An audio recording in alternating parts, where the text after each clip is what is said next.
We have a mission to make Britain a country that works, not for the privileged and not for the few, but for every one of our citizens. And together, we, the Conservative Party, can build a better Britain.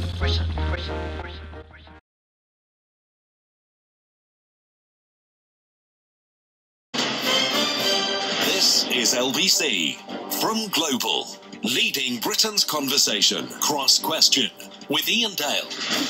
Good evening, 2 minutes past 8 is the time. A very warm welcome to Cross Question, an hour of political debate with politicians and commentators every week at 8 p.m. on Wednesday. If you'd like to ask our guests a question, you can submit it via the Cross Question section on my presenter page on the LBC website, lbc.co.uk, or you can now simply phone 0345 6060 973. The switchboard's already rammed, actually. And if you want to chat along with us on Twitter, use the hashtag Cross Question.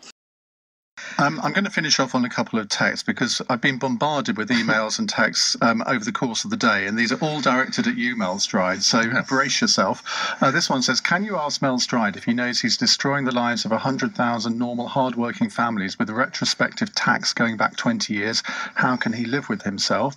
Somebody else says, can Mel Stride please explain why, when we have people literally attempting suicide due to the retrospective nature of the HMRC loan charge, he refuses to simply set up a helpline for those in distress. Instead, it's being left up to accountants and tax advisors to work as counsellors. Can he confirm that a helpline with professionals will now be put into place? Okay, so in the very short time I've got, this is quite a complex area. There has for many years been schemes out there in which individuals have been receiving remuneration for employment, not as normal earnings, but actually in the way of a loan that hasn't really been a loan and has been a scheme put in place to mean that the employer doesn't pay national insurance on the payment, the employee typically doesn't pay income tax or employee national insurance, so they're receiving far more and paying, in many cases, very little or no tax compared to perhaps the person working next door who's doing it the proper way, who's paying a lot. So we have to... We'll introduce a new law to make it for the future. How can you justify it being retrospective? Because these schemes... No, it's not retrospective, because these schemes have always been ineffective. They have always not worked. None of them under the definition of earnings.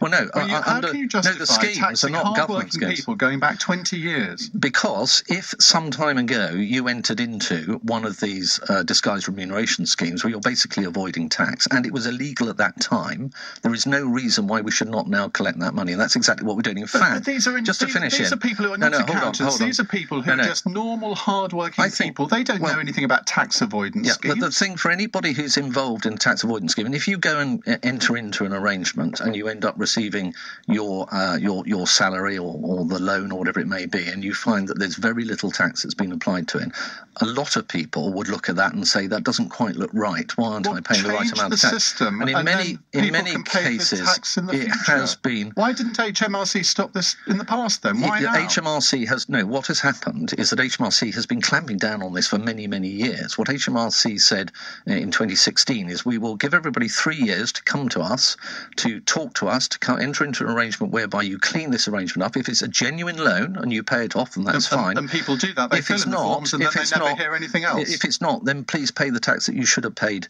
in the first place. And what we're saying is that people have until April 2019. Now, on the point about people engaging with HMRC, we have come out recently and said that in the event that you're earning less than £50,000 a year, which will probably apply to many of the people that you're referring to, we will automatically allow a 5-year period for those payments of that back tax to be made. But let me make it clear, these were always schemes that were defective. Outrageous, Mel. Not at all. I can't believe that you, as a Conservative, want to penalise 100,000 working people, working families, I don't recognise the figure of 100,000 at all. I don't know where that's come from. It's certainly not a figure I recognise. But if somebody has avoided tax, albeit in the past, when it was clearly tax avoidance at that moment in time, it seems entirely reasonable to me that that tax is then collected. You think that all of these people were employing tax-dodging accountants to help them pay less tax? There would have been a variety of reasons why people entered into those schemes. Sometimes it's people that ran companies, and typically the way the scheme works is you have an employee benefit trust based overseas in some offshore location, and the money comes back in. They're very well structured and designed, but they don't work and they avoid tax. And are you really saying to me, as a Conservative or otherwise, that I should sit here as the tax minister and allow that kind of thing to happen? Because it's unfair. I'll tell you exactly what I think. I think that if I was in your position, I would be looking to maybe change the law for the future. I would not be looking to penalise people who are not earning a lot of money by making it retrospective. Retrospective, there's a lot of things in politics you can't do retrospectively, and it seems HMRC are a law unto themselves. Surely it's your job to get a grip of them. No, we are not doing anything that is retrospective. As I say, these schemes have always been defective. None of that has changed. They were defective at the time. If you went back to 1999, they were defective. And a helpline? And there is, look, the message is that people should get in touch with HMRC as soon as possible if they believe they're involved or have been involved in one of these schemes, provided they're no longer involved in a tax avoidance scheme. They're earning under $50,000 a year. They will automatically qualify for a 5-year payment arrangement, and if they are earning more than that, then they can still discuss that with HMRC. Just finally, my information is that a lot of people have got in touch with HMRC. They filled in the form, and they hear nothing back.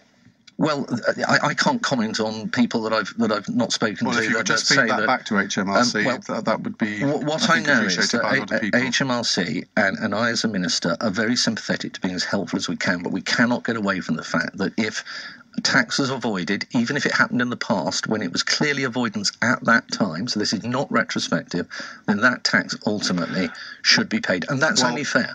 That's only fair to those that pay their tax. You will be very pleased to know, Mel, that I'm going to be shot because I've gone 5 minutes past the hour, which is a sacking offence in the world of radio. Yeah, everybody's nodding through the window there. Stephen Kinnock, Claire Fox, Rachel Shabby, Mel Stride, thank you very much indeed for taking part in this week's Cross Question.